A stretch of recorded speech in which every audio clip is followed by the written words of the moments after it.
Hola a todos, hoy vamos a dar una vuelta por el antiguo pueblo de Fuencarral, que hay que recordar que fue pueblo hasta el día 20 de octubre de 1951 y desde entonces es un barrio más del distrito de Fuencarral el Pardo y se hace llamar barrio de Valverde. Fue un pueblo importante y bastante conocido en la corte y de hecho por aquí, que no es casual, pasa uno de los tramos del Camino de Santiago, el de Madrid-Santiago. Ya metiéndonos en la historia de Fuencarral, vamos a ver cuándo fue su fundación o de dónde viene el nombre.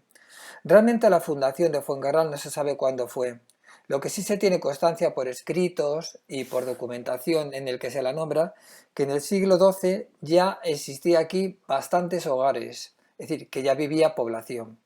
Luego también se sabe que el nombre de Fuencarral viene de una de las fuentes que tenía, la que vemos actualmente ahora mismo en la imagen, la antigua fuente de la Carra.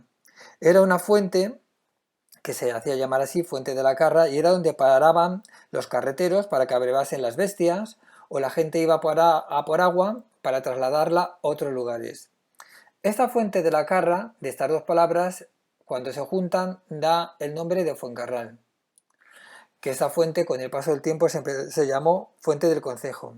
Lo que pasa es que los lingüistas no se ponen de acuerdo y unos dicen que viene el nombre de Fuencarral de Fuente de la Carra y otros dicen que viene de Fuente Real. ¿Por qué? Porque era una fuente de la que iban a coger agua los reyes para traerlas no solamente a Madrid, simplemente también cuando iban al palacio o al caserío del Pardo a cazar, pues se llevaban allí el agua de Fuencarral y por eso se llamaba Fuente Real y dicen que de Fuente Real pues viene el nombre de Fuencarral. Realmente la que tiene más peso, la teoría que tiene más peso es la de Fuente de la Carra, que es la que vemos aquí ya dicho en la imagen, que estaba en el antiguo camino que iba hacia Alcobendas. Luego también, hablando un poco de la historia de Fuencarral y la corte, que vamos a ir haciendo pequeñas pinceladas, pues ya se sabe que se habla también de Fuencarral en tiempos de Juan II. ¿Por qué? Porque dicen que los fuencarraleros ayudaron en algunas de las batallas de las razzias que tuvieron entre los diferentes reyes de cristianos de la península. Entonces, pues en una de ellas se nombra a Fuencarral también. Por eso ya se sabe que la población de Fuencarral viene de antaño. Ahora vamos a ver cómo era de extenso Fuencarral, puesto que los límites eran bastante amplios. De hecho, llegaba hasta la villa de Paracuellos, que la tenía al este, dice las crónicas del padre Fita que estaba a 3 leguas. Al sur estaba con la villa de Madrid, que estaba a 2 leguas pequeñas, como dice, y también estaba al sur la villa de Chamartín de la Rosa. Al oeste estaba Aravaca y luego al norte también tenía a 4 leguas grandes Colmenar Viejo. O sea que si nos ponemos en un mapa y vemos el perímetro, vemos que el pueblo de Fuencarral y sus límites territoriales eran bastante amplios. Mirando dónde queda Fuencarral en un plano de Madrid, tenemos que ver que es como si dijéramos que queda en el medio de cruce de caminos, puesto que quedaba en medio de la carretera de Francia, la que luego se bifurcaba dirección para la Coruña y la otra pues iba dirección Burgos. Entonces pues era un cruce perfecto de caminos. También quedaba cerca de un recinto real, es decir, como decíamos del pabellón real, donde iban a cazar, que era en el Pardo, que era por aquí, era por donde se debía de ir al Pardo, antes de que se construyera la carretera actual. Por eso digo que era un cruce de caminos y que con el paso del tiempo fue creciendo. Y el que fuera cruce de caminos, quedara a las afueras y tuviera, si no suficiente agua, bastante agua para consolidarse aquí en esta población, pues hizo que aquí creciera el número de casas de los hijos de algo, de los hidalgos. Y como ejemplo de ello tenemos en esta fotografía una en el centro que es la que se llama la Casa Grande. ¿Y cómo eran estas casas de los hidalgos que se hacían aquí en Fuencarral? Pues según las crónicas del padre Fita, dicen que tenía paredes de piedra con tierra, que eran la tierra esta con aguja de piedras pequeñitas, una techumbre de ripia y madera de pino, y las tejas de encima, y luego estaba revocado con alguna cal o yeso, y que dichos materiales se traen de la villa de Madrid, de los que a ella se viene a vender a otras partes. Es decir, que venían a Madrid a por materiales, se construía, y mientras iba a Madrid, pues se hacían lo que se llamaba el trueque de productos, llevaban cosas para vender y os traían las cosas materiales de construcción. Luego, hablando también un poco de la construcción de los edificios de Fuencarral, tenemos que pensar que otro de los edificios importantes era la iglesia, que está en una loma en lo más alto de Fuencarral.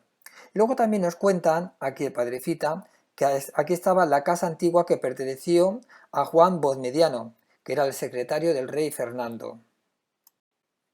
Aquí en la imagen podemos ver la casa grande, la que hemos hablado anteriormente, que hemos visto la imagen lejana, que luego la veremos más cercana. Pues vemos el interior de cómo era una casa de labranza, una casa de las afueras en Fuencarral.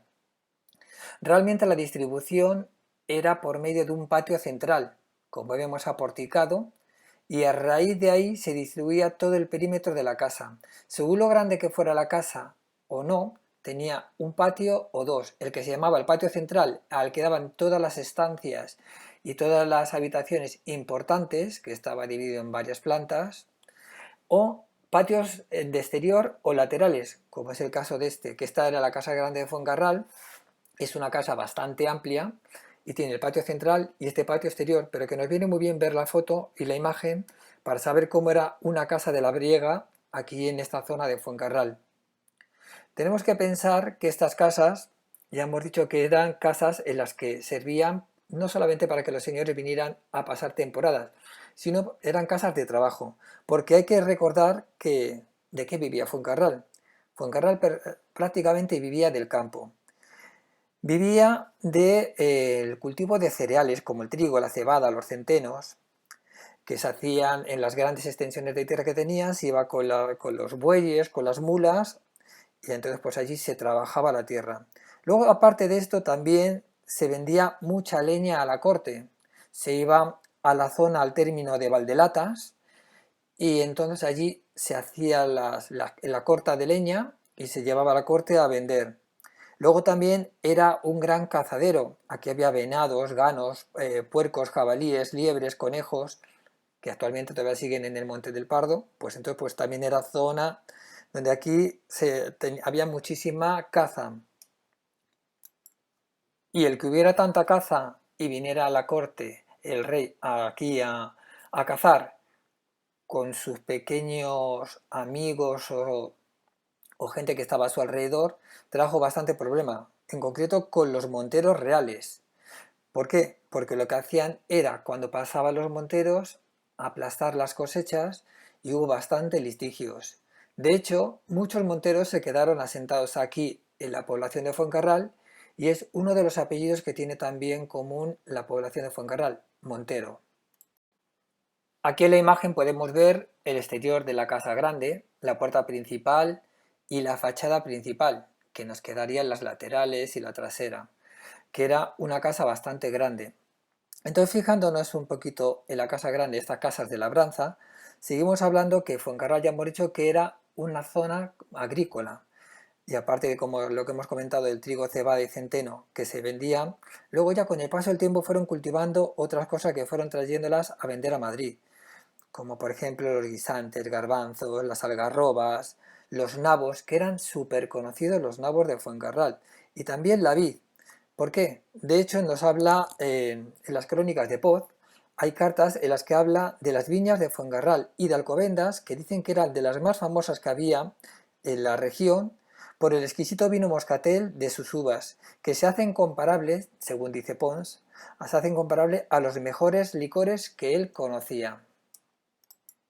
Y lo que os he dicho de los nabos, que eran muy conocidos, es cierto, puesto que dicen que tenía un sabor peculiar. De hecho, Leandro Moratín, en una de sus cartas que escribió, pues dice que el comercio de los nabos de Fuencarral eran bastante importante. Dice, pero no solamente hay que incluir el comercio de los nabos, sino también el de la miel. Dice, a la par que de sus huevos. Siguiendo con la línea de lo que vivía Fuencarral, que ya hemos dicho que era más que nada tema agrario, tenemos que pensar que es cierto, puesto que La calle Fuencarral era el antiguo camino que unía la población de Fuencarral, pueblo, con el centro de Madrid, y es por donde iban las fuencarraleras hasta mediados del siglo XX para vender sus productos. Como dice las crónicas de la época, eran mujeres trabajadoras, sufridas, que todas las mañanas se levantaban para ir a Madrid y volver en el día. Y se hacían los 11 kilómetros que dista Fuencarral hasta el centro de la ciudad andando para vender los productos. Pero ya hemos dicho que no solamente de esto vivió Fuencarral, puesto que a partir de que Carlos III llega a gobernar aquí a España, se fija también en Fuencarral y decide montar aquí bastantes fábricas. ¿Fábricas de qué? Fábricas de lo que se llamaba jabón de Castilla y los aceites de oliva, como la que tenemos en la imagen de Juan del Pozo. Dicen las crónicas que aquí no solamente estuvo por la fundación de Carlos III de esta fábrica, sino que hubo en su mejor momento, a finales del 19, hasta 5 fábricas de jabones. O sea que, como vemos, era bastante importante. La extensión daba a ello y entonces pues aquí hubo, ya digo, hasta 5 fábricas de jabón. Al crearse la primera fábrica, hubo tanta demanda de gente que quiso venir a vivir a Fuencarral para poder trabajar, que se encontraron con un problema, que la gente empezó a vivir en casas en las que carecía, como dicen las crónicas, de viviendas espaciosas y ventiladas. Y entonces, pues, lo que tuvieron que hacer es edificar casas para la gente que había llegado para que viviera de forma un poquito decente, crear también red de alcantarillado y también lavaderos públicos para que la gente pudiera hacer pues sus labores. Porque hasta que se hicieron los lavaderos públicos, dicen las crónicas, que se lavaban pequeñas charcas y su agua no se renovaba más que una sola vez al día, es decir, en condiciones insalubres. Fue tan importante esta pequeña población que incluso tenía una línea de tranvías, una línea que unía 4 caminos con Fuencarral para que la gente pudiera venir a Fuencarral a trabajar a las fábricas desde 4 caminos. Por eso digo que Fuencarral, aunque creamos que no, era más importante de lo que pensamos. Ahora vamos a hablar de los edificios de Fuencarral Pueblo, pero antes de ver los que quedan, vamos a hablar de los que no quedan, porque ya hemos dicho que Fuencarral era bastante importante. A ver, no era un Alcalá de Henares, pero era un pueblo que tenía cierto renombre por la conexión que siempre ha tenido con la corona. Entonces tenemos que pensar que aquí tenían matadero, un matadero bastante grande, tuvo dos, uno que estaba en la antigua Plaza Mayor y se llevó a las afueras. Luego también aquí tenía juzgados, tenía muchísimos edificios sociales, lo que pasa es que al perder su función, al ser absorbido por Madrid, lo que hicieron unos fue demolerse y hacer plazas para la población o edificios nuevos, o se readaptaban como casas sociales, estas llamadas de protección oficial.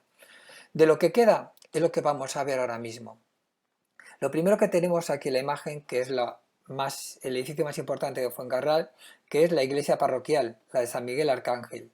Como podemos ver por fuera, es de ladrillo visto con piedra con argamasa y tiene totalmente al lado, pegada al cuerpo de la iglesia, la torre, que es del siglo XVII, es decir, barroca. Y ya metiéndonos un poquito dentro de la iglesia, en la imagen de al lado, que es una imagen antigua, no es como está actualmente la iglesia porque la han remodelado poniendo un retablo, haciendo un retablo que es de tipo renacentista, han puesto como una decoración un poquito peculiar, que a mí no me gusta mucho, prefiero ver esta que era más sencilla y más limpia.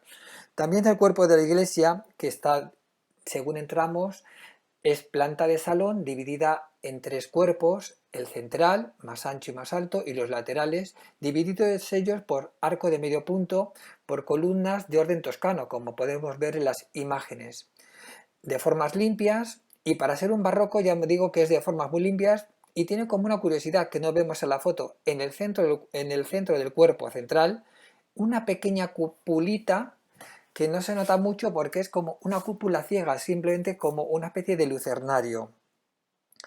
Y entonces esta iglesia, pues no se sabe tampoco cuándo fue construida. Se sabe que esta es una remodelación por el paso del tiempo, que hablamos ya digo del siglo XVII.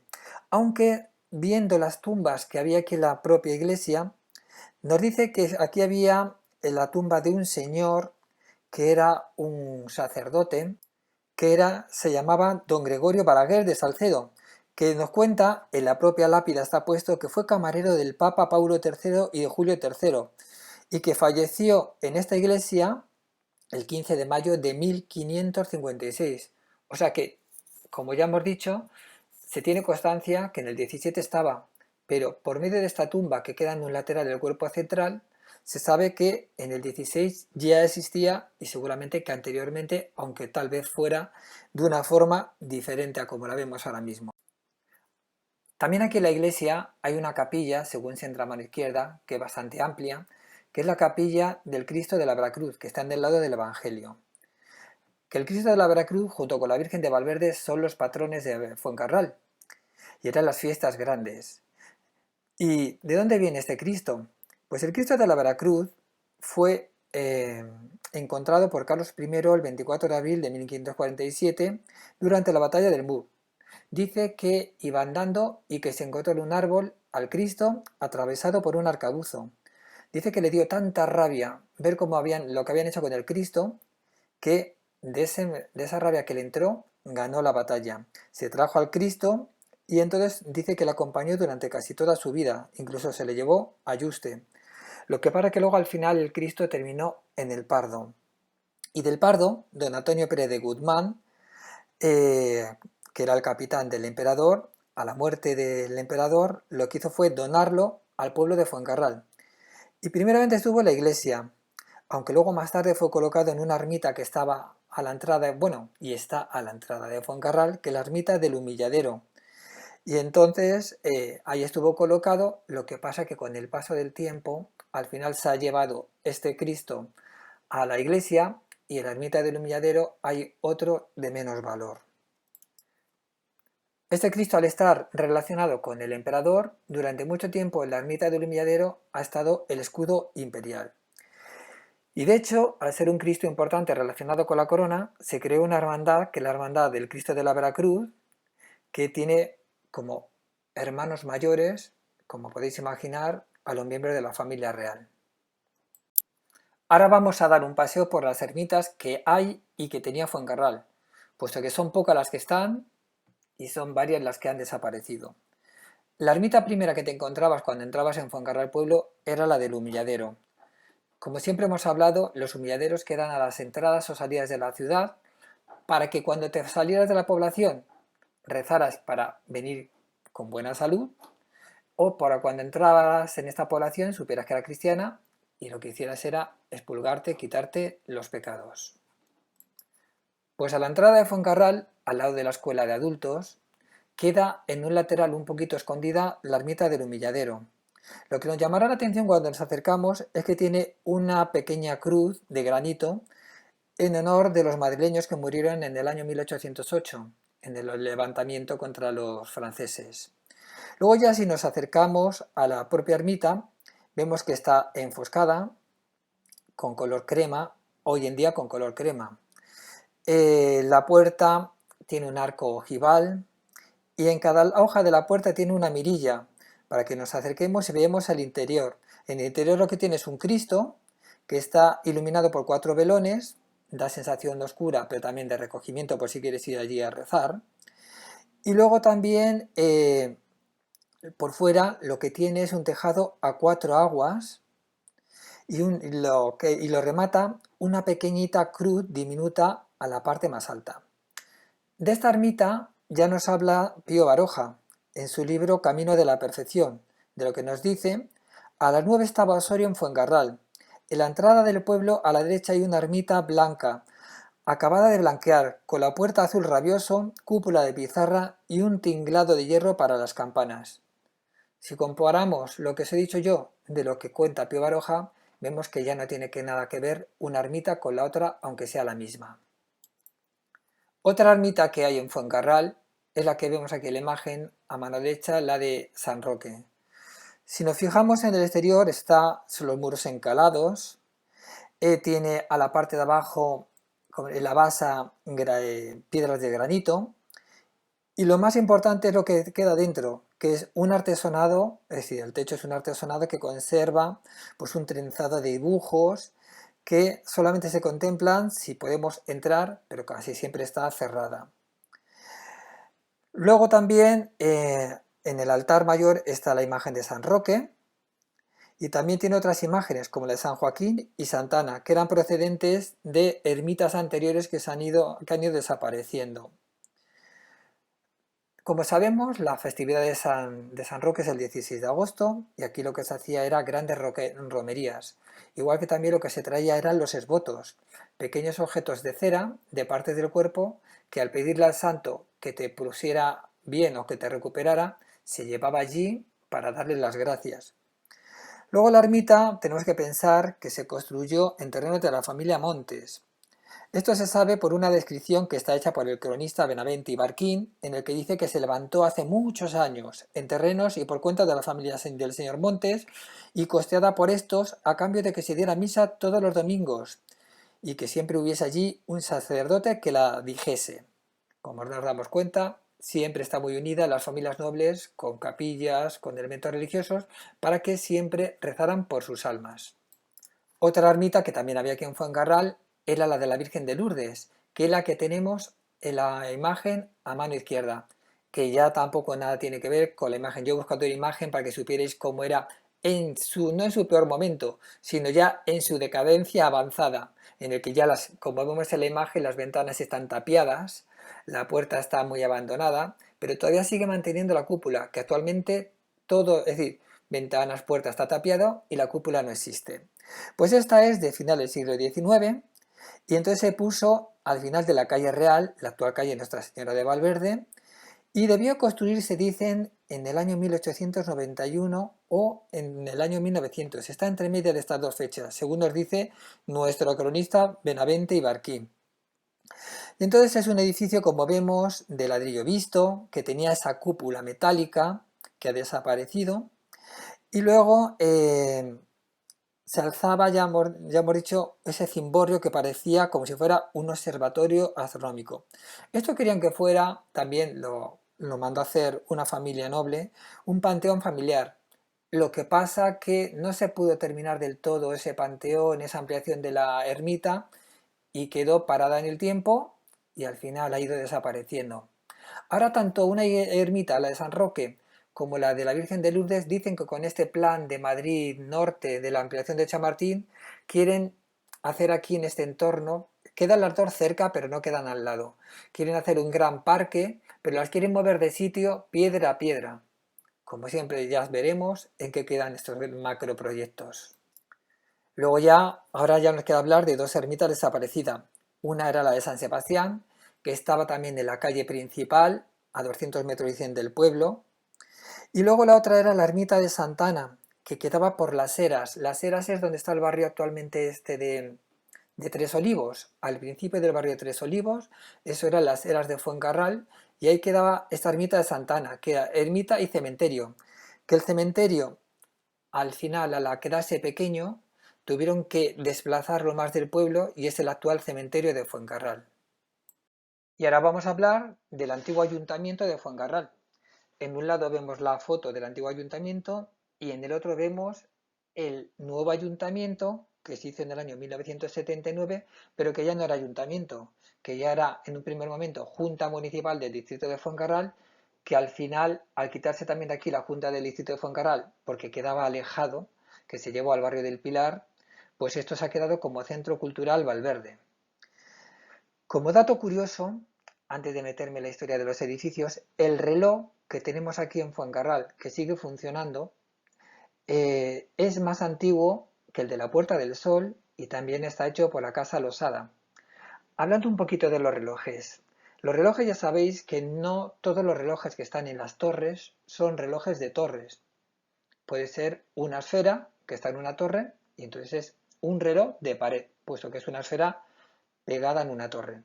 Para ser un reloj de torre, tiene que estar en una torre nunca mejor dicho, tener 4 esferas y el mismo mecanismo mover las 4 esferas a la vez. Por eso de ahí la diferencia. Reloj de torre, 4 esferas con el mismo mecanismo. Reloj de pared, aunque esté en una torre, una esfera con el mecanismo para ella misma. Pues vamos a hablar de los edificios. Ya hemos dicho que este actual, el nuevo, es de 1979.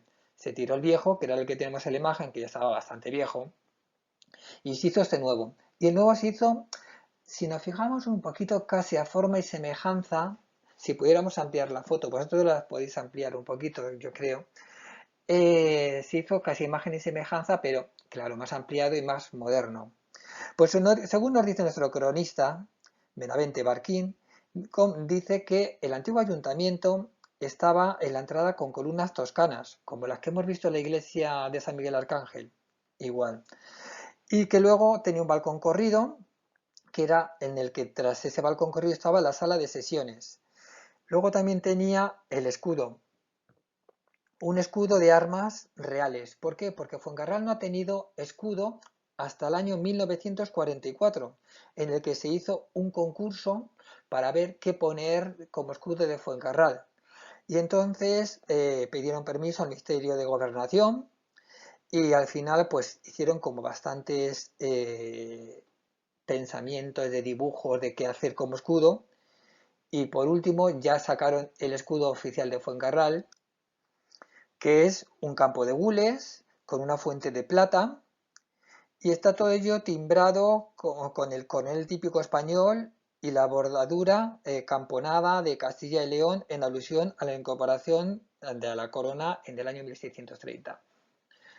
Escudo de Fuencarral, que sigue actualmente, lo ponen en periodo de fiestas, en los programas festivos, etcétera, pero que duró muy poquito, como ya hemos visto, del 44 al 51.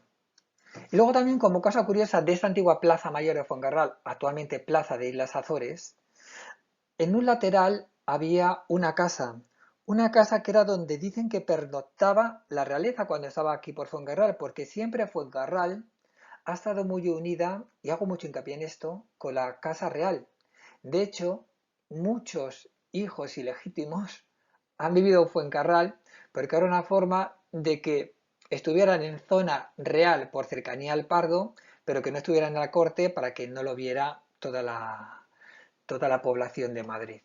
Entonces aquí también había una casa que se tiró con el dolor del corazón de mucha gente para hacer una construcción nueva que no respetó para nada la fisonomía de la antigua, no como en el ayuntamiento, y que solamente por medio de un litigio que hubo se le obligó a que pusiera un dintel, el dintel antiguo en el que dice que en esta casa Felipe V, por la gracia de Dios, rey de las Españas, en el año 1706, pues acababa de pasar una noche, según nos cuenta también nuestro cronista Benavente Barquín, que él pues dice que el rey pasó también aquí, no una, sino varias, pero que se puso en el dintel de la puerta, eso para que supieran que había pasado ahí la noche Felipe V.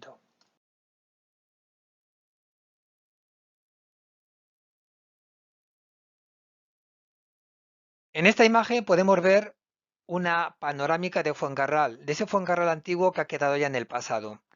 Si nosotros hubiéramos sido gente de Cuatro Caminos, que hubiéramos venido a trabajar a las muchas fábricas de jabones que había aquí, hubiéramos venido por esas vías que se ve del tranvía que atraviesan toda la imagen hasta adentrarse al centro de la población, hasta llegar a la Plaza Mayor de Fuencarral. Lo primero que hubiéramos visto, según nos adentrábamos aquí en el tranvía, es en el lado de mano izquierda de la foto, es lo que voy a hablar ahora, es parte de la ermita del Humilladero, que se ve parte del edificio. Luego ya edificios industriales, se ven una especie de nave a mano izquierda. Y luego ya mirando todo recto, vemos lo que es la población de Fuencarral, lo que es el casco urbano, que como podemos ver y contemplar, lo que predomina toda la fotografía es la iglesia de San Miguel. ¿Y por qué es? Porque como hemos dicho anteriormente, está construida encima de una colina, es el punto más alto de Fuencarral y entonces de allí se dominaba absolutamente toda la visión de la población. Y luego ya a mano derecha podemos ver que casi al lado de lo que es el casco antiguo de Fuencarral, lo que es la población, hay un campo de almendros que podemos apreciar que están ellos en flor. Y ahora vamos a hablar de la joya de la corona de Fuencarral, porque esto a cualquier fuencarralero, como quien nos habla, que no os lo he dicho hasta este momento, yo soy de Fuencarral y toda mi familia materna es de Fuencarral, Pues es como lo que más nos gusta enseñar y siempre cuando viene alguien de fuera, pues lo que haces es llevarle aquí, a la antigua ermita de Valverde o actualmente Santuario de Valverde. Bueno, vamos a hablar un poquito de esta ermita. Muchos la conocéis porque está en la carretera de Colmenar Viejo. Según hemos ido este año, cuando hemos ido a la farmacia militar, los de la mañana, pues hemos pasado y lo hemos dejado, según íbamos a Colmenar, a mano izquierda. Entonces, pues es un complejo que ahora mismo tiene un centro sociocultural porque lo ha cogido el ayuntamiento, que se llama Monte Carmelo y lo ha restaurado todo, pero que estaba siempre muy alejado, como decían, a legua y media del pueblo de Fuencarral. Y entonces vamos a hablar un poquito de la historia de la ermita de Valverde. Esta ermita en sus mejores momentos no solamente era ermita, puesto que era una ermita, que es lo que tenemos a mano izquierda, con la portada que vamos a ver después que tiene el escudo de los dominicos. Según si pudiéramos ver a mano izquierda al lado de la ermita estaba el convento de los dominicos y de frente lo que preside es la casa palacio de los Murillo, que era a los que perteneció no el terreno, que ha estado en litigio hasta casi antes de ayer, no el terreno, sino el que custodiaran un poquito esta zona. Ahora ya viendo el interior de la ermita y viendo también el pozo de la aparición, vamos a contar un poquito brevemente la historia de la Virgen de Valverde.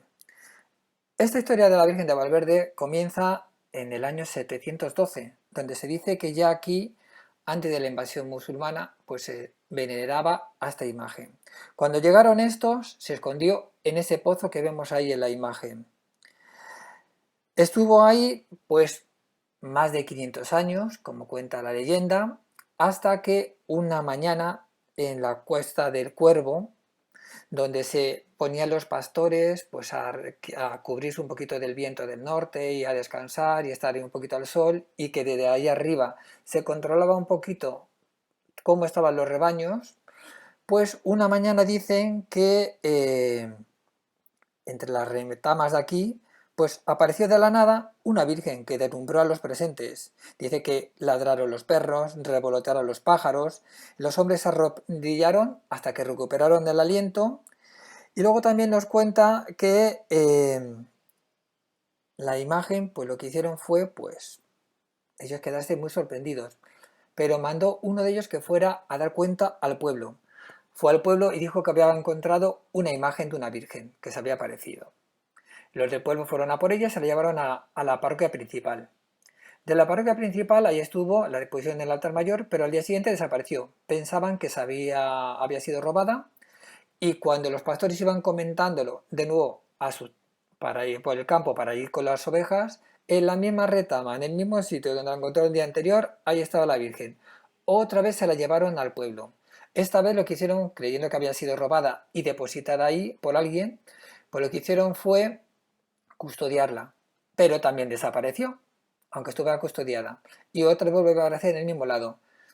Y entonces esta vez se la volvieron otra vez a llevar y ya lo que hicieron fue quedarse casi custodiando la iglesia, pero hasta dentro. Pero por la mañana, en la aurora, como dicen en el primer rayo de la mañana, dicen que en una nube la Virgen volvió otra vez a irse a la zona de retama donde había aparecido.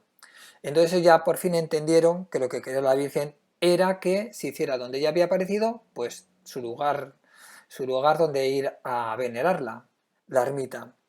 El problema que se encontraron cuando llevaron los materiales y se llevaron ya todas las cosas es que no había agua.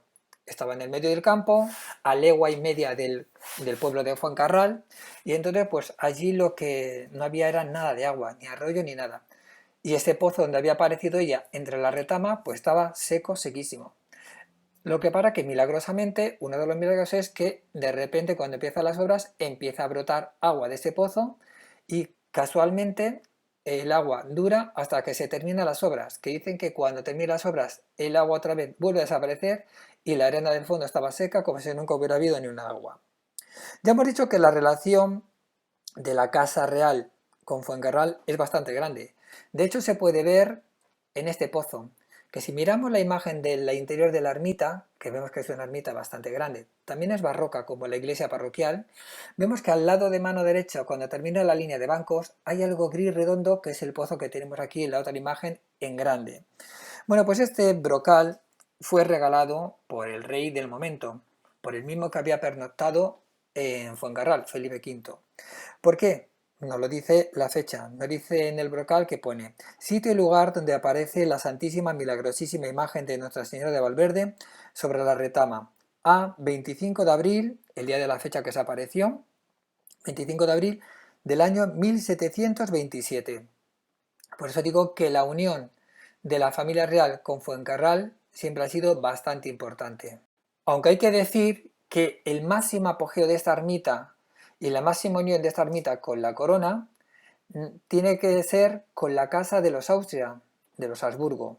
¿Por qué? Porque un gran devoto de esta Virgen, y fue el que donó el mayor tesoro que luego se llevaron los franceses prestados a Francia tras la invasión napoleónica, pues ha sido Felipe II. Felipe II se la ha llevado a esta imagen tanto a la corte como al Escorial, cuando tenía alguna batalla o tenía que tener fuerza, por ejemplo, ante cualquier elemento que desestabilizaba su cabeza. De hecho, es tan importante la unión que, por ejemplo, al rey lo que se le hace el Concejo de Vecinos de Fuencarral, ofrecerle el patronazgo de la ermita, que eran en ese momento 200 hectáreas.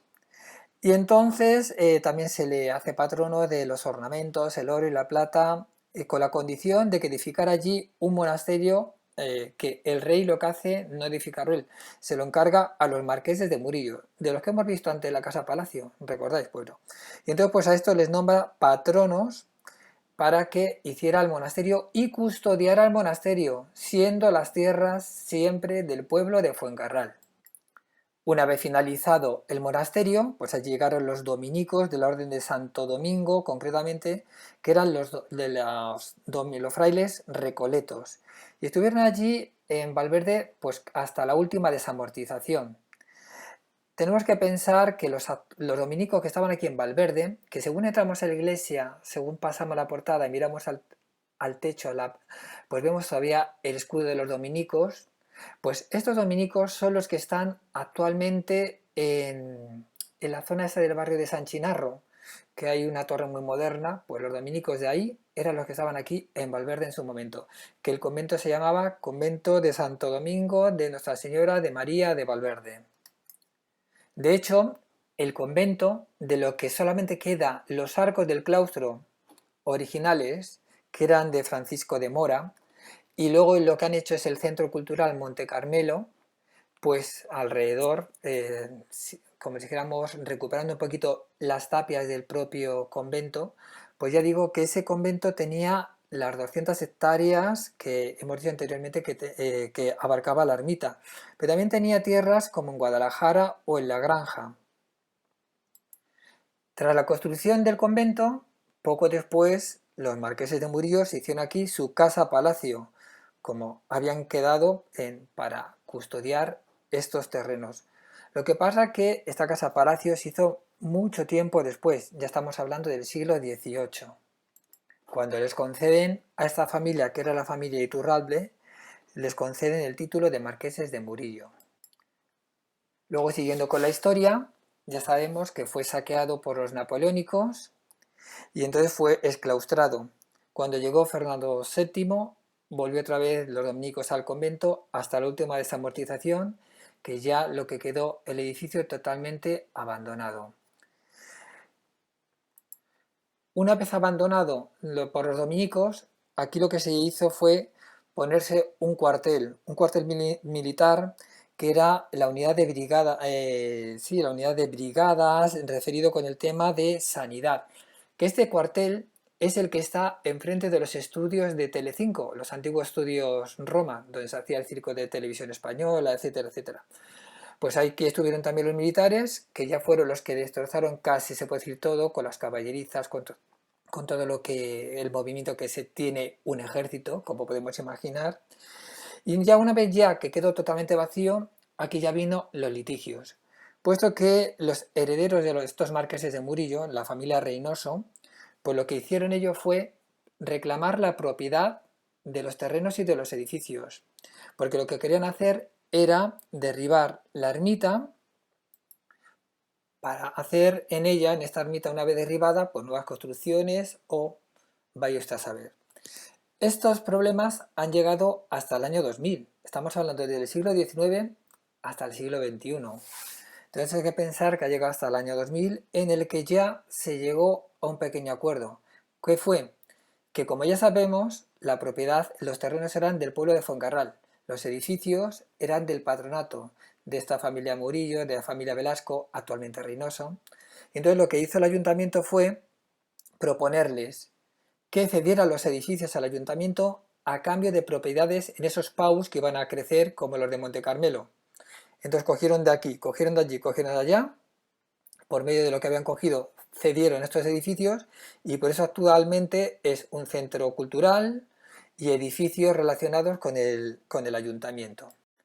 Antes de ver la imagen ya de la Virgen de Valverde, que podemos intuirla en esta especie de banderines que se sacaban en procesión o de grabados sobre cómo era el retablo del altar mayor de esta ermita, que es el que vemos en gris, pequeñito a mano derecha, con esas columnas torneadas. Era así como era el retablo antes de que fuera saqueado. Fijaros qué interesante, porque el otro gris es la aparición en uno de los banderines de cómo apareció la Virgen a los pastores.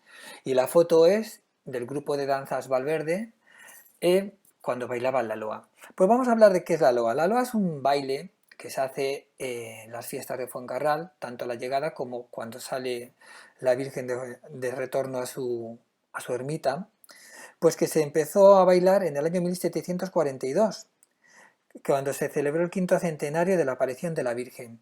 ¿Y qué es lo que se hace en esta loa? Que si nos damos cuenta por el aspecto que tienen los niños de época, en el centro están pastorcitos, en un lado están a mano izquierda con esa especie de pantalones blanco-gris que se ve, que son blanco y azul en realidad, con el banderín, los cristianos, y en el otro, con esos bigotitos y esa especie de pantalón bombacho, pues son los moros. Lo que hace es un poquito recrear la conquista de los cristianos en Granada, sobre todo es cuando conquistaron lo que es la zona de las Alpujarras. Y entonces pues aquí se representan a diferentes personajes de la época, como a Botarga, al alcalde, al abanderado modo, al abanderado cristiano, al mayoral, al zagal, al zagalillo, a la zagala. Y luego ya personajes de historia como Aben Mujama, Malek, Cegrí, Celín, Don Juan de Austria, Marqués de Mondéjar, Don Alfonso de Granada y de Luis Fajardo. Es decir, es la recreación de la conquista de Granada de las Alpujarras que se representa aquí en Valverde el día de las fiestas. Y si me preguntáis, ¿y por qué? Ahí sí que ya me pierdo porque no tengo ni idea. Como ya hemos dicho, la fiesta de Valverde, el día de la Virgen de Valverde, es el 25 de abril, en el que se sigue todos los años las mismas directrices. Pues, ¿qué es? Pues se va de peregrinación al santuario de la Virgen, antigua ermita, a primera hora de la mañana. Se celebra la misa de romeros. Luego más tarde se da la tradición, que es el reparto del pan y queso, que lo daban en su momento los monjes a los peregrinos. Luego ya esa misma tarde se lleva en procesión a la iglesia de San Miguel, a la Virgen, que permanece allí 9 días, lo que dura la novena, y el día 3 de mayo se retorna otra vez a la ermita y otra vez de nuevo romería, pero en la pradera de Valverde. Y ya mirando un poquito la imagen, vemos que, diréis vosotros, si es que no tiene que ver nada la de la izquierda a la de la derecha, pero es la misma imagen, una en blanco y negro, la otra en color, lo que pasa es que una es sin vestir, que pocos son los de Fuencarral que la conocen así sin vestir, y la otra es vestidera. Ya sabéis que se pone de moda estas vírgenes vestideras con mantos que son vestidos de antiguas señoras de corte. Se pone muy de moda en tiempos de Isabel II sobre todo. Y también, bueno, llega desde los Borbones sobre todo, pero en máximo apogeo es con Isabel II, en el que es la que más dona trajes a todas las vírgenes, a la tocha esta. Pues hablando un poquito, vamos a hablar de la Virgen de Valverde, que cuando hemos hecho alguna vez, este año en concreto, hemos ido por Atocha y hemos entrado al Panteón de Hombres Ilustres y a la Basílica de Atocha, siempre yo digo, la Virgen de Valverde es hermana de la Virgen de Atocha. Pues vamos a fijarnos un poquito y vamos a ver cómo es. Bueno, pues como dicen según las crónicas, según la antigüedad de la imagen, se piensa que su fábrica es la misma que aquellas vírgenes que trajeron los apóstoles o discípulos de San Pedro a España desde Anatolia, como la Virgen de Atocha, que todas son fabricadas por San Nicodemus y coloridas por San Lucas. Como nos podemos imaginar, si tuviéramos a la de Atocha aquí al lado, ambas son pues de rasgos parecidos, casi son de tamaño similar, la de Atocha es más grande que esta. Y luego aparte que la fisonomía de cómo está la indumentaria, la posición, son muy semejantes. Entonces se piensan que vinieron de la península de Anatolia y que son pequeñitas porque era más fácil así el trayecto.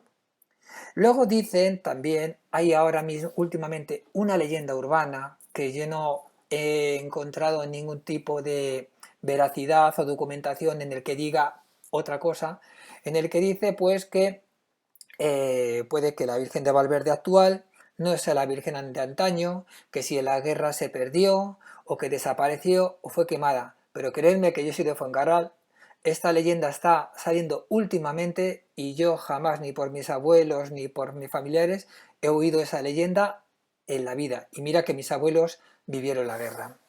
Bueno, pues vamos a fijarnos como la descripción de la Virgen. Pues yo os lo voy a leer para que sepáis un poquito y no perderme yo nada. Pues dice que tiene de alto como 3 cuartas y está sentada sobre un asiento, que ni es silla ni parece ser más que un trozo de madera labrado, y que registrado con cuidado se conjetúa en un artífice labro de imagen, asiento y peana, solo de una pieza, y esta, la peana, tiene de alto poco más de un dedo, haciendo figura ovicular, y en ella aparece escrito alrededor con caracteres bien antiguos que con dificultad se leen: O Mater Dei, memento mei, Madre de Dios, acuérdate de mí. La fisonomía del rostro de esta divina señora, como dice la crónica, es de todo más largo que redondo, la frente grande, los ojos azules y de color cielo, y no muy grandes, la nariz aguileña, la boca pequeña y cerrada, la barba proporcionada, barba la barbilla, y está adornada con toca de talla, y debajo de ella se descubre algo de cabello, y encima sobresale un poco de madera quebrada, lo que da a entender que tuvo corona o diadema, se piensa, de la misma talla. El cuerpo está vestido de una única túnica sin manto. No se le descubre pie alguno, los brazos proporcionados, las manos largas, especialmente los dedos. En la mano derecha, que la tiene hacia arriba, mantiene la manzanita, y en la izquierda está coronado el niño, el que asimismo es de talla y de la misma materia que de la madre. Tienen de alto como 5 dedos, vestido de túnica de talla, toda ella de color encaramados, algo deslucidos por la antigüedad. Ahora está muy restaurada porque se restauró en el año 92 y está perfecta. En la antigüedad. Y no se sabe qué tenía las manos porque esta está sin ellas. Y dice también aquí las crónicas que por algún accidente se piensa que puede que perdiera también los pies, que le faltan parte de estas extremidades. Y está como sentado sobre la mano izquierda de Nuestra Señora, aunque esta, la mano izquierda, no se la registra. En una palabra, que es la típica Virgen Teococos, que es la Virgen Trono, que ya estamos en ese románico avanzado para el gótico, puesto que ya el niño ha pasado del centro al lado izquierdo, que ella tiene la manzana, como ya sabéis, de Adán y Eva, del pecado. El niño queda igual con la bola del mundo y bendiciendo, que dice que le faltan las extremidades de las manos, parte de los pies, por el paso del tiempo, y que a la madre, a la Virgen, no se la ve la mano, puesto que es con la que está sujetando al niño. Y como se ve a la Virgen, está toda ella por un manto que está adornado en color verde, aunque no lo habéis vosotros, es de color verde, con estrellitas de color amarillo, y luego una túnica que la cubre y una pequeña corona o diadema a la parte de arriba. Realmente, que no nos oigan los de Fuencarral, aunque alguno nos oirá, a mí me gusta más la Virgen sin vestir que la Virgen vestidera.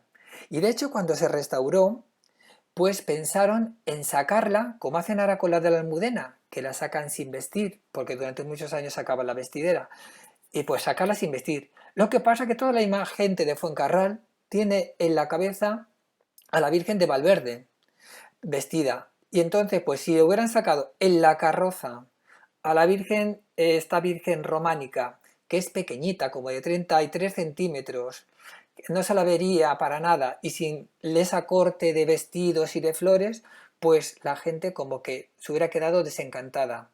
Porque tenemos que pensar que la Virgen Vestidera parece mucho más grande porque tiene una gran peana que se puede ver en la parte de abajo en color azul, una gran peana, y le da cierta altura, pero esta es muy chiquitita. Pero yo hubiera votado porque hubiera salido la Virgen sin manto y lo hubiéramos visto en el natural. Bueno, pues chicos, pues ya con esto ya hemos terminado nuestro recorrido. Espero que os guste Fuencarral, que algún día, aunque no tenga ya cosas muy importantes, podamos visitarlo como alguna vez hemos hablado. Y que, ¿qué deciros? Pues que espero que, como os he dicho, os guste lo que os he contado de mi pueblo y que os deseo que paséis una buena semana y nos encontramos la semana que viene con otro recorrido virtual que espero que os guste tanto como este y los anteriores. Un abrazo muy fuerte.